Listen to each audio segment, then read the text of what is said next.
किञ्चित् संस्कृते उदित्वा पश्चात् आङ्ग्लकल्माषिते संस्कृते वदिष्यामि। दोषेषु सत्सु भवन्तः विपश्चितः कृतपरिश्रमः च विश्वावसुतां यान्तु न तु कृशान्ताम् इति वेङ्कटाद्रिनं कोट् कृत्वा प्रारभे। I begin with a verse of my own, and that sets the ground for my talk. विकसन्ति निजैरेव स्वरपुष्पैः समर्चिता वाग्वधू कल्पवल्लर्याः अहो दोहद चित्रता. This is a verse of my own composition. The meaning is to this effect, and it introduces the topic that will set the frame for my talk, which is the dohada kriya. That is very important in Samskrita poetics. Vagvadhu, Saraswati, Vagvadhu kalpavallaryaha aho dohada chitrata. We know that there is something called the dohada krama. There are particular activities by which each tree can be made to flower even out of its flowering season. For example, the Ashoka is said to flower when a beautiful woman goes and kicks it with her feet. But what is the dohada for this kalpavallari, this kalpalata called Saraswati? Vikasanti nijaireva swarapushpai samarchita. What is ironical is that can there ever be a tree that will bear more flowers if you worship it with its own flowers? We take swaras and shabdas that are Saraswati's flowers, they are her output. And as we adore her, as we engage in poesy and kavya, and as we worship Saraswati with words, we see that there is a blossoming of more words. Therefore, Vikasanti nijaireva swarapushpai samarchita vagvadhu kalpavallarya aho dohada chitrata. Having to cover the Vanaspada Vaibhavam, the floral riches of the Bharatakhanda, of the subcontinent, in an hour stock or in an hour and a half stock, is like asking somebody to plant all these botanical specimens of the country in a 30 by 40 site. However, I will try and give you a short introduction to the botanical riches of the country, not from the description as would be made by a botanist, but from the eye of the Kavis and the Mahakavis. My act is a little bit like Kalidasa would say, Udupenasmi Sagaram. This verse, which is found in commentaries of the Kumara Sambhava and also found in a commentary of Lekha Sandesha, tells us about the Dohada Riti. What the Dohada ritual is about is that trees can be made to flower outside their season by performing certain acts upon them. Let us look at this verse. Padaghatarashokah tilakapuravakau vikshanalinganaabhyam Padaghatarashokah tilakapuravakau vikshanalinganaabhyam Strinam sparshat Priyangur vikasati strinam sparshat priyangur vikasati bakulah sidha gandusha sekat vikasati bakulah sidhu gandusha sekat mandaro narmavakyat patumridu hasana champako Vakravatat Patumridu hasana champako Vakravatat chuto Gitanameru vikasati cha puronatanat karnikara Gitanameru vikasati cha puronatanat karnikara. Let us look at what it means. Padaghatat Ashoka. The Ashoka tree flowers when it receives a gentle kick. Why should the kick be gentle? So that the blade will be able to kick again. If you kick a tree very hard, your leg will go. Tilaka puravakavu vikshanalinganabhyam. The tilaka plant or tree flowers just when it is gazed at. Kuravaka alinganabhyam. Kuravaka, the kuravaka plant, it bursts forth in flower when it is embraced. Strinam sparshat priyangu. The priyangulata bursts forth with blossom when it is just touched by a woman.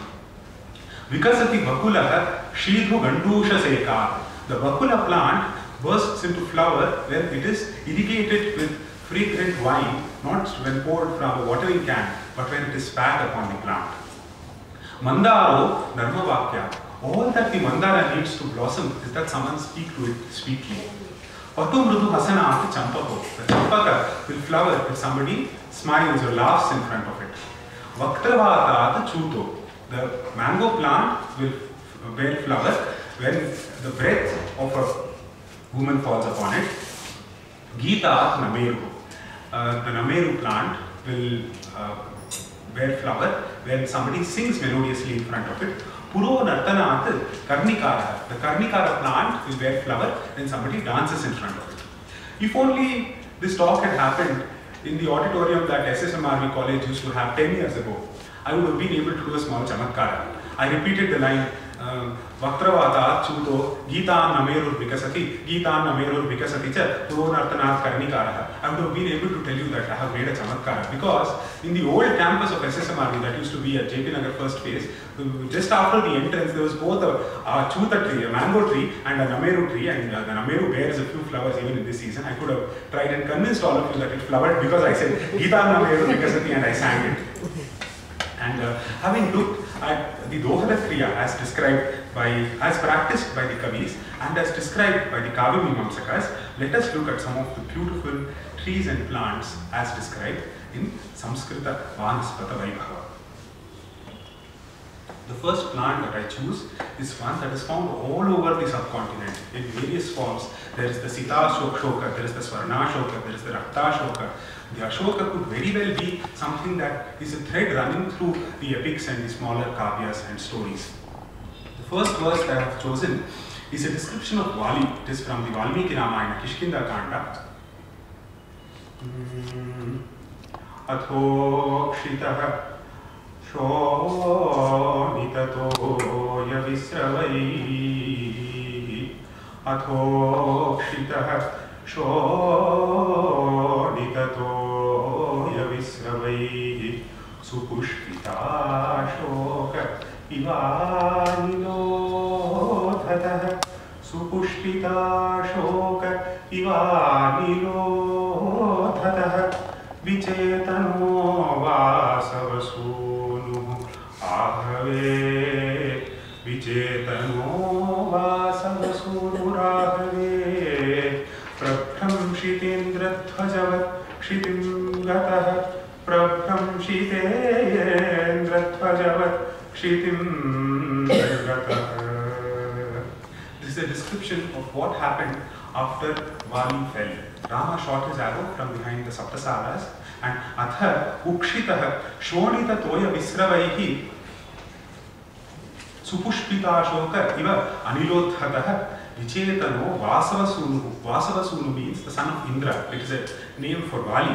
Vasavasunu Ahave Kshitim Gataha. In the battle, Vali fell. He reached the ground. How did he fall? Ukshitaha Shonita Toya Visravaihi Supushpita Ashoka Iva Anilodhataha. Like an Ashoka tree in full blossom that was uprooted by the strong wind, Vali fell. And it looked, with all the blood flowing all over him, Vali looked like Ashoka tree in full blossom. Vichetano, he lost consciousness and fell in the battlefield.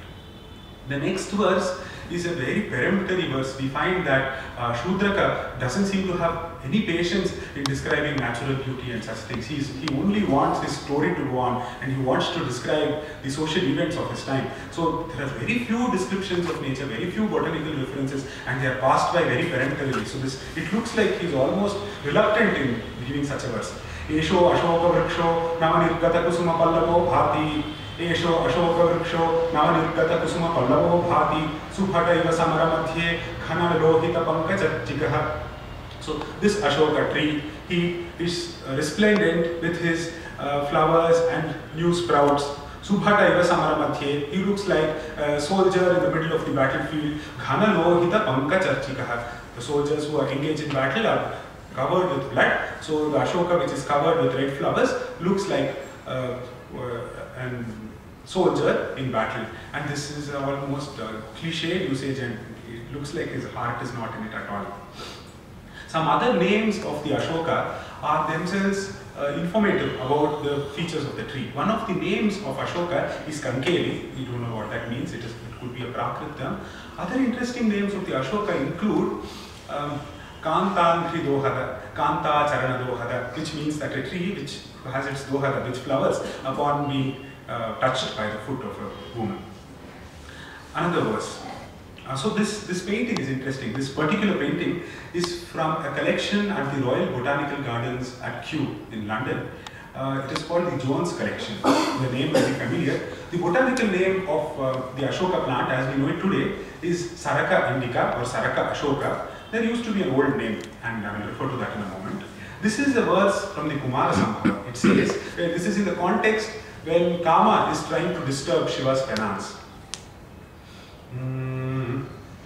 Asuta Satyah Kusumanya Shokah Asuta Satyah Kusumanya Shokah Skandhat Prabhutyeva Sapallavani Asuta Satyah Kusumani Ashokah Skandhat Prabhutyeva Sapallavani Padena Napaikshat Sundarinam Samparkamashinjita Nupurena Padena Napaikshat Sundarinam Samparkam Ashinjita Nupurena. So when Ashoka and the spring season were both helping Manmatha in his creating mischief and in disturbing Shiva's penance, Ashoka was all ready to flower, and he started bearing flowers not just from the top of the branches but from all over his trunk, from every skanda prabhuti, from the trunk of the tree itself he bore fruits. And if you go and see an Ashoka tree, you will find that it's not just at the end of the branches, even from the stem. If the botanist here, they would call it colline flowering right from the stem, you can see such flowering happens. And because Ashoka was so keen to help both Vasanta and Manmatha, he did not even wait for his usual doha. Normally he would charge you this pound of flesh. He would want a maiden to come with her leg tied with a beautiful nupura, and the tinkling of the nupuras, she would have to come and kick him. But he didn't wait for any of that, and he burst forth into flower. Now, could anybody guess whose picture that is? It's not Kalidasa.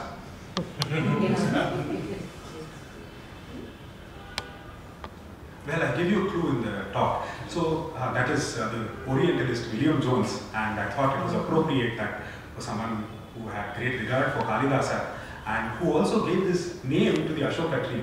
The generic name of Ashoka used to be Jonesia indica earlier because it was named for him, and now we call it Saraka Ashoka, Saraka indica. So that picture is from the Jones collection, and that is William Jones. So I think Malinatha taught us that we must always give citation to previous scholars, and we must respect the Purva Studies, and even if it be a William Jones, we should mention him. One last very beautiful verse from a source that others may not be very familiar with. The Mahakavya's references to plants, Panditas and those who read the text may be familiar with. This I thought was a singularly beautiful poem from a less known Champu Kavya called the Yatra Prabandha of Samarapurva Dikshita, who was the son of the genius of the 16th, 17th century, Nilakanta Dikshita. This is from a Vasanta Varnana. He says, Kankeli Salaha Kamalekshananam Angrehe Pranitaabhihatehe Lipitaha Vaman Pravalan Vyapadishya Laksham Spashtam Vitene Nija Padapatvam. What is an indicator of great poets is that they don't merely tell us about the vastu of the poem. They give us encyclopedic education about so many other things. He starts by saying, Spashtam Vitene Kankeli Salaha Nija Padapatvam. The Kankeli tree, the Ashoka tree, lived up to its status of being a Padapa. What does Padapa mean? Padapa means a tree. Now, the Nirvachana of Padapa is that which drinks through its feet. Padabhyam, Padaihi, Pibatiti, Padapa. So, since the tree puts forth roots and it draws nourishment through its roots, it is called a Padapa. Now here, Samarapanga Dikshita says, as compared to all the other trees, whether they are Padakas or not, this Ashoka today has proven that he is a Padaka. How has he done that? Kankeli Salaha, Kamalekshananam, Ankrehe, Pranitapi Hatehe, Nipitaha, Laksham Vapadishya, Pravalan Vaman, Spashtam Nija Padapatvam Itene. What he does is, when those maidens kick him with their feet, and their feet are decorated by the Laksharasa, they are painted with red lac. Through his feet, he is a Padaka, he drinks through his feet, and when he is kicked through his feet, he drank that Laksharasa, and later then he brought it forth out through his mouth in the form of these red flowers, which look like corals, Pravalaha, Pravalanu Vaman. He proved therefore that he is indeed a Padaka. Whether the other trees are Padakas or not, the Kankeli is surely a Padaka. This is Samarapanga Dikshita's understanding of the Ashoka. I would have liked to cover all the Dohada Vrikshas that were there in the beginning Patya, but time will not be sufficient. And since the majority of the Dohada Vrikshas are trees that blossom in Vasanta, it's not fair that we leave out the other seasons. So I will not cover all the Dohada Vrikshas, we will cover as many as possible. Next, I move on to the mango tree. The mango tree again, it permeates every aspect of painting, poetry, sculpture, and so on. The most famous verse maybe, which would be quoted, is this one from Kumar Sankha, which also gives us a Kavi Prasiddhi or a Kavi Samaya.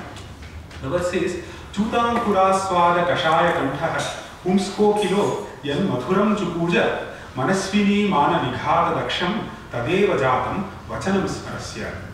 There is a Kavi Prasiddhi, there is a poetic conceit which says that in the cuckoos call in the spring season. The mango blossoms in the spring season. It puts forth new pallavas, new sprouts, as well as flowers in the spring season. And because the mango, now this is the boring, mundane, sciencey part of it. Because the mango plant belongs to a family called Anacardiaceae, the same family as the cashew, it is a tree where the branches and leaves are full of certain kinds of alkaloids, which make the leaf and flower so on to be very accurate to the taste that is called kashaya or ogachu in Kannada. Now, the Kavi Prasiddhi, since foods that are astringent or acrid are said to be good for your throat, you take medicines that are astringent, is that this cuckoo who sings sweetly in the spring season and who needs to sing a lot in the spring season, he protects his throat by taking this potion, this kashaya, in the form of the chutankura. He eats the sprouts of the mango plant and therefore clears his throat every now and then. That is the Kavi Prasiddhi used here. Chutam Kuraswada Kashaya Kantha Humsko Kilo. So the Mahakavi has noticed that it is the male cuckoo who sings and not the female cuckoo, but Vyasa has also noticed that before. Humsko Kilo and Madhuram Chupuja. Those sweet cooings of the male cuckoo that happened after he cleared his throat by eating the Chutam Kura. You know what that is? That call of his, that cooing of his? Tadeva Jatam Vachanam Smarasya. Those are the words of Manmatha that is capable of mollifying the minds of Manasvinis, of proud lovers who gotten into a tiff and gone away. That will be the mollifying words of Manmatha. This picture has, I had much trouble finding a picture with both the kokila and the amra in it, but that is not a kokila, that is a female kokila. You will forgive me, Kalidasa will forgive me. And that is an image of a Shaladhanjika from Rajasthan, and you can see that both the earrings that she is wearing and the bow that is bent over her are laden with mango fruits. So some of the names of the mango plant, one of the names is Kireshta, which is the favorite of the parrot. Shukeshta, Kirapriya, Kireshta, all of these are names of the mango plant, which I think are lovely descriptive names.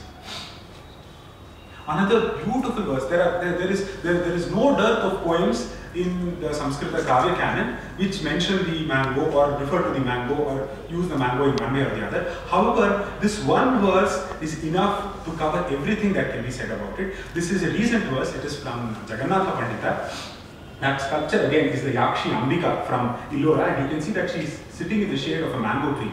Both in the Sinhala Sri Lankan tradition and in other parts of India, they believe that the name Amba of the mango is of some local origin, and the goddess Ambika, or Ambika as they would say it, is the Adhishthatri Devata of the Amra tree. So they give that kind of vyutpatti, saying the Amba is how Ambika came about, and they take it very seriously. They won't cut branches of mango trees easily, they won't chop down a mango tree and so on. Let us look at this beautiful verse from Pandita Raja Jagannatha. Akarnyamra phalastutim. This deserves to be sung. Akarnyamra phalastutim jalamabhur tannarikelantaram. Akarnyamra phalastutim jalam abhur tannarikelantaram. Prayah Kantakitastathaiva panasaha jatam vidhorvarukam aste adho mukhameva kadalaphalam aste adho mukhameva kadalaphalam drakshaphalam kshudratam Shyamatvam vata jambavam gatamaho. Shyamatvam vata jambavam gatamaho. Matsarya doshadiha.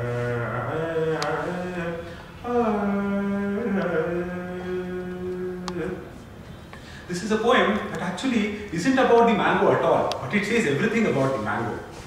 It says, Akaranya Amra Phalastuti. Having heard all these people singing the praises of the mango, Matsarya Dosha, because of intolerable jealousy, what happened? What happened to all the other fruits? Jalamabhut tan narikelantaram. The insides of the coconut turned into water because of jealousy. Prayaha Kandakitaha tataiva panasaha. The jackfruit got so jealous that his hair stood on an end, he became all thorny. Jatam vidhorvarukam. What happened to melons and fruits like the cucumber? They dried out and they split into two out of jealousy. Aste adhomukhameva kadalaphanam. What happened to the banana? If you look at the bunch of bananas as they are hanging from the tree, they bent their head with shame. Drakshaphalam, there is a typo, forgive me. Drakshaphalam kshudratam. What happened to the grapes? Their face became small. Shyamatvam vata jambavam gatamaho matsarya doshadiha. What happened to the jambu or the rose apple? Its face turned black because of jealousy that it felt towards the mango. And in this excellent verse, Jagannatha is telling us about all of these fruits along with the mango in a very imaginative way. Moving on, I think we shouldn't finish our dohada with just the mango and the ashoka. Let us move on to another pan-India tree, a tree that could... I'm just surprised why we call the subcontinent and the larger Bhukhanda as Jambudvipa. And if this is Jambudvipa, how can there be a Plakshadvipa somewhere else? The largest number of ficus varieties are found in the subcontinent. It is not matched by South America, it is not matched by the African countries, but still some other piece of land is called Plakshadvipa. And we are called Jambudvipa. This time I have chosen a verse from the Gaha Satasai. This is the picture is relevant to the poem, the picture of the bird. The other picture is a bodhi tree, which is a Grodha tree, being adored by the devout Bauddhas. That is from Sanchi. Let us look at this verse. Hasiyam sahattatalam Sukhavadavagaihi pahiyehi. Hasiyam sahattatalam Sukhavadavagaihi pahiyehi. Patta phadana sariye, patta phadana sariye, uddine savaya suvavindami. Patta phadana sariye, uddine savaya suvavindami. For comprehension, hasitam sahastatalam Shushkavatam upagachhate Shushkavatam upagacchati pathike. Patraphalanam sadrishe uddine sabhaya shuka vrinde. So what happened was, there is this tired traveler who has come from far in the hot sun, and at a distance he saw a banyan tree and it seemed to be full of flower and fruit, and he was so happy. He was so happy at seeing nearby a banyan tree that full of flower and fruit where he could get shade, that he clapped with joy. And when he clapped, all the parrots that were in the tree flew away, proving that it was a bare tree. There were no leaves in the tree, there were no fruit in the tree. It was just the green parrots with their red beaks that looked like the leaf and fruit of the tree. And this poor Pathika who clapped drove away with the little shade that he could have got from those birds. Moving on, another verse, not such a happy one. Tasya prasahya hridayam iva shokasham kuhu. Tasya prasahya hridayam iva shokasham kuhu. Laksha praroha iva saudhatalam vibheda.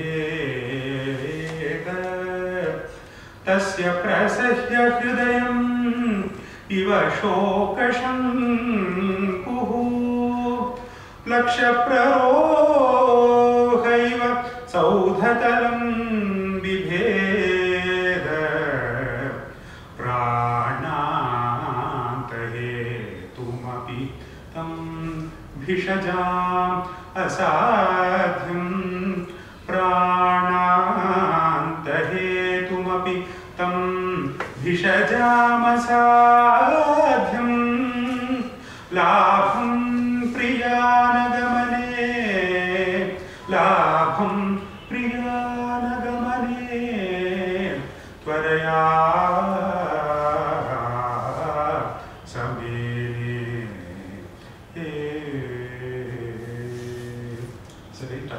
from the Raghuvansha. This describes how Aja was heartbroken after Indumati's death. So heartbroken, and the kind of malaise that he had was something that no doctor could cure. And the Mahakavi describes the depth of his grief in a very telling verse. Shoka shanku iva tasya hridayam prasahya plaksha praroha saudhatalam iva vibeda.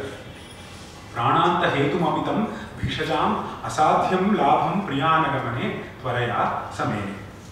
So, the manner in which grief pierced the heart of Aja was the fashion in which a fig sapling would pierce deep into a wall when a seed will go and it will fall on the wall, it will start germinating, it will go deep into the wall and create cracks in the wall. And while on top of the wall, you may see just a small sapling, there may be 3 or 4 leaves. However, when you uproot it, you will find that there will be 6 feet of roots deep inside the wall. They create much damage. And the depth of the grief was like a stake that was pierced through Aja's heart. And after that, Prananta hetumapitam vishajam asadhyam. It was impossible for the doctors to bring him back, because all he was looking forward to was going and being united with his beloved. He wanted to go and be united with Indumati, if not in this world, in the other. That is a picture of Laksha. That is Laksha growing through a wall. Moving on, let us move on to another Dohada Vriksha. This is a very common tree, especially in South India. It grows easily with light branches. Those of us who have hazarded climbing on what seem like strong branches of a champaka tree have fallen and learned that it's not very trustworthy. If we remember the Dohada Ritis that we heard, the Dohada for champaka was that if somebody comes and laughs in front of it, the champaka is said to flower. There is incidentally, there is a Sampige street, Sampige road in Bangalore also. Can anybody tell me where on Sampige road can you find Sampige flower? No, there are hardly 2 Sampiges on Sampige road actually. There are 2 Sampige trees on Sampige road and neither of them bears flower. If you want a Sampige flower, you have to go outside Asha Sweets where people are selling Sampige flowers which are brought from Magadi and Madur. There are 2 kinds. One is a darker variety and one is a lighter variety. The lighter variety in the vernacular is called the China Champaka, though Sanskrit doesn't make the distinction. They speak about a Swarna Champaka or a Hema Champaka occasionally. This verse is from Sriharsha's Maishadha.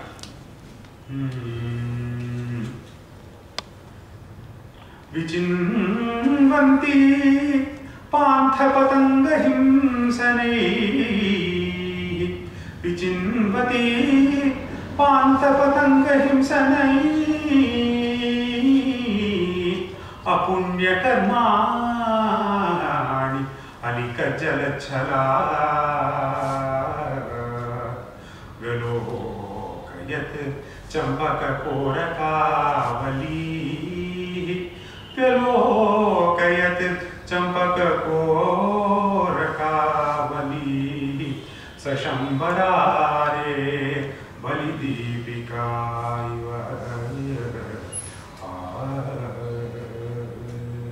This is from the first chapter when Nala goes and he looks at a Udyanavana, and there is the Vasanta Varnana. He is looking at this garden. This is before he has met the Hamsa, before he has gotten familiar with Damayanti and so on. So it is a popular Kavi Samaya again to use the clusters of Champakas to describe them as a row of lamps, because the Champakas with their corners and with the color look like a series of lamps have been lit up. And Sriharsha in his usual very complicated style, he packs so much information into 4 lines. So what he says is, Champaka Korakavalihi, the rows of Champaka buds or flowers, Shambharare Balidipika iva Velokayate. They appear to Nala like these are lamps lit in honor of Manmatha, the god of love. Why should lamps be lit? Because he is victorious. He has managed to win over the hearts of all of these weak, vulnerable people who have gone and fallen in love. And therefore, as a sign of his victory, the Champakas blossoming, they look like lamps lit in honor of his victory. But those lamps are also like lamps that have burnt the moths in the form of lovers. This is a less familiar trope in Samskrita poetry of using the idea of the shalabha or the moth for a lover. And it is used more in Persian poetry, where the Shama and the Parwana, the flame and the moth, are a metaphor for unrequited love. Here, so when you have lamps lit, they attract moths. Moths come and hover over the lamp. Sometimes they get burnt up. So he says that these Champakas are like lamps lit by Manmatha, which attract moths in the form of lovers, and they get burnt. And then, for the shame of having burnt all those lamps, there is soot applied on the face of these lamps. And what kind of soot is it? It is soot in the form of the bees that hover around the lamps. I'm not sure I clarified very well, but Sriharsha is complex. Moving on, so those were the Dohada trees that are described in the famous Kavya Mimamsa texts and in the Kavi Samaya texts. This is a rare case of a Dohada that is not recorded, like the Kadamba and the Ketaka. The Dohada for Dadima is neither recorded in the Kavya Mimamsa text, nor do we find it in the Vrikshayurveda text, which sometimes give extra Dohadas. This is a familiar plant, it is a pomegranate. So this from the same circle, the first circle of Maishadha. Apparently the pomegranate tree will bear flower and fruit if you offer fragrant incense to it. If you light agarbattis or dhupa in front of it, when it is dhupo dvasita, that is the dohada for the pomegranate tree.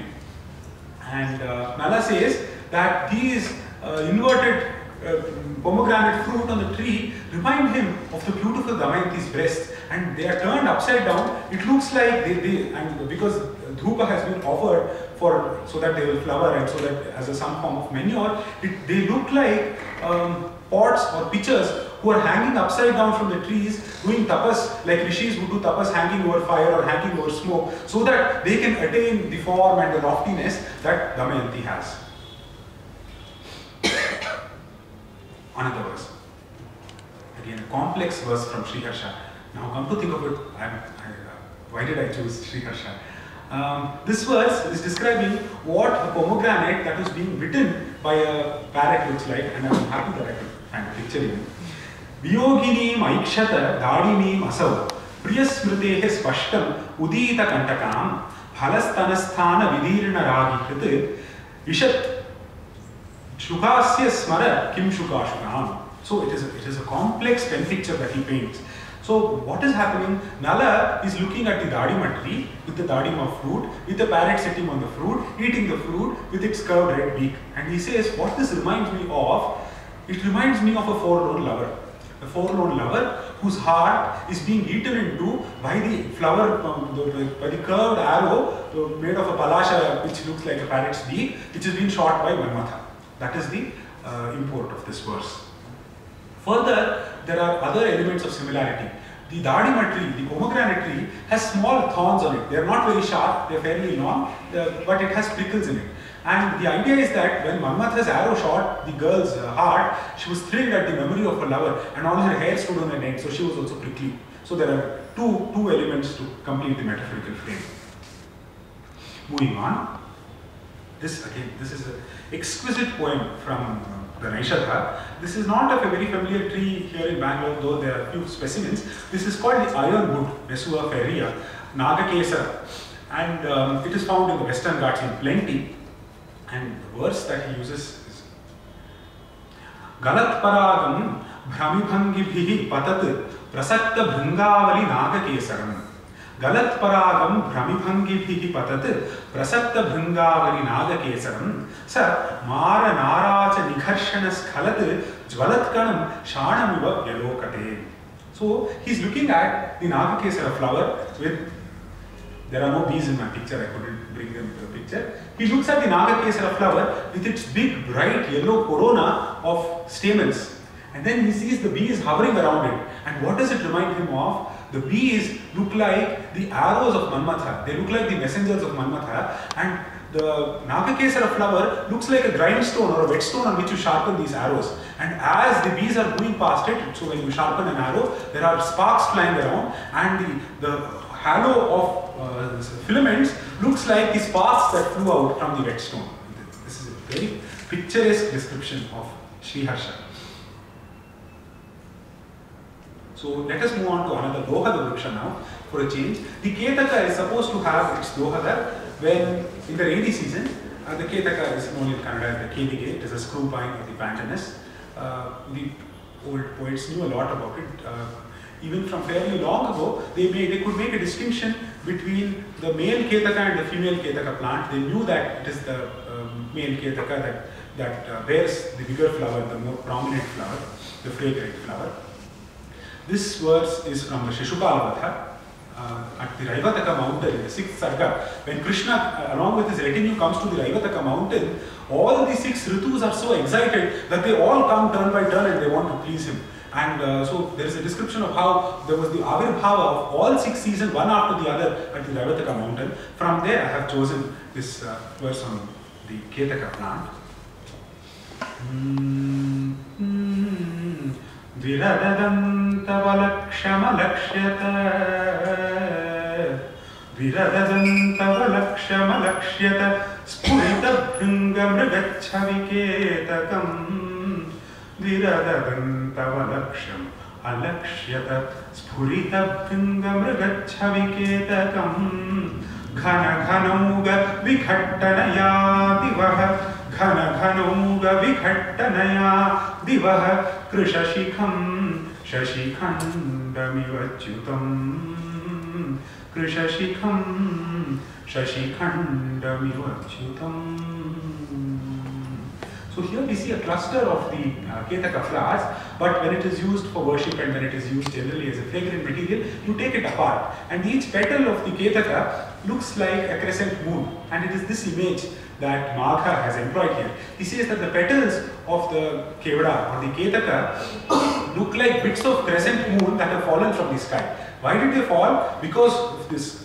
When does the Ketaka flower? It flowers in the rainy season when there are rumbling clouds. Because of the mutual friction between the clouds, they hit each other so violently that they dislodged the moon from the sky and bits of the crescent moon fell down. And why is the image appropriate? Because the Ketaka is curved and it is bent, white like a Dviradadanta Valaksham. It is white and curved like a piece of ivory, like an elephant's tusk or like the moon. Spurita Bhringa Mrigacchavi Ketakam. Further, the moon has a kalanka on it. The moon has a mark on it which in the west resembles a rabbit and in the east resembles both a rabbit and a deer. And here he says that the bhringas, the bees that were hovering around the Ketaka petals were creating the illusion of the Mrigalanchana, the stain in the form of a deer that is there on the moon. And so the petals of the Ketaka flower, they appeared like pieces of crescent moon that are fallen down from the sky. Another verse, this verse is from the Yatra Prabandha of Samarapungava Dikshita. It is a well-known prasiddhi that the Ketaka flower cannot be used to worship Shiva, and there is a story corresponding to that. And Samarapungava Dikshita endorses that story. He says, of course, whoever said that said it right. You should never be used to worship somebody like Lord Shiva. Why? Bhajataha chapalodaye vikasam rajasa dushayati swasevinopi pramathesha padarchane nishedhaha bhavatah ketaka yuktameva manye. O Ketaka, I think that you have been forbidden from being used to worship Lord Shiva. That is most appropriate. Yuktameva manye. Why? Bhajataha chapalodaye vikasam. When do you blossom? When do you bear fruits? The moment somebody is a sycophant and praises you. The moment there is a streak of lightning, which is chapala, which comes and goes, you are happy and you bloom. Rajasa dushayati swasevinopi. The people that appreciate you, that come and pluck your flower, those who come and appreciate you, rajasa dushayasi, you cover them with pollen and therefore besmirch them. You are such an ungrateful person. Surely, pramathesha padarchane nishedho bhavatah yuktam mani. Therefore, the fact that you are forbidden from worshipping Shiva, I think is very correct, very appropriate, is what Samarapungava Dikshita says. Moving on.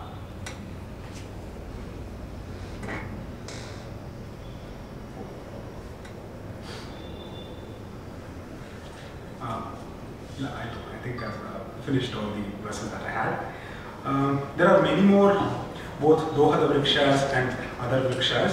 I would have loved to discuss the other plants of the Vata, Laksha and so on family and how they feature frequently in poetry. There is a lovely verse in the Raghuvamsha when Rama and Sita come back in the Pushpaka Vimana and then they see all these old gurus, they see elders and advisors who are there from Dasharatha's time.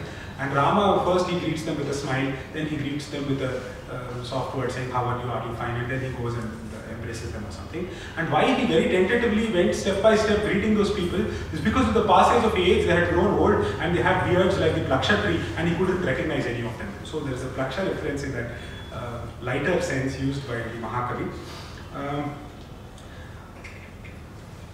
The examples I have left out are much more than the examples that I have used. And in Samarapungava's own Kavya, we find remarkable things such as in the 17th century, and I suspect this may be the first reference available, he refers to the mangroves of West Bengal as the Sundari Vrikshas. And what we now know as the Sundarbans, I suspect this must be the first textual reference for it. Similarly, he is one of the early ones to note that the Ketaka and the Ketaki were separate. It would be unforgivable that somebody discussed the flora of India if you did not discuss the Shalmala and the Palasha. I have left out both, but that will maybe be for another day. And given maybe we could cover the flora of each Ritu in one talk and still not cover everything that one wants to. However, I would just have to say that like the Kadamba Koraka or the Sthani Pulaka, a little will have to be a sample of the proof of the value of the great that was left behind. Thank you all.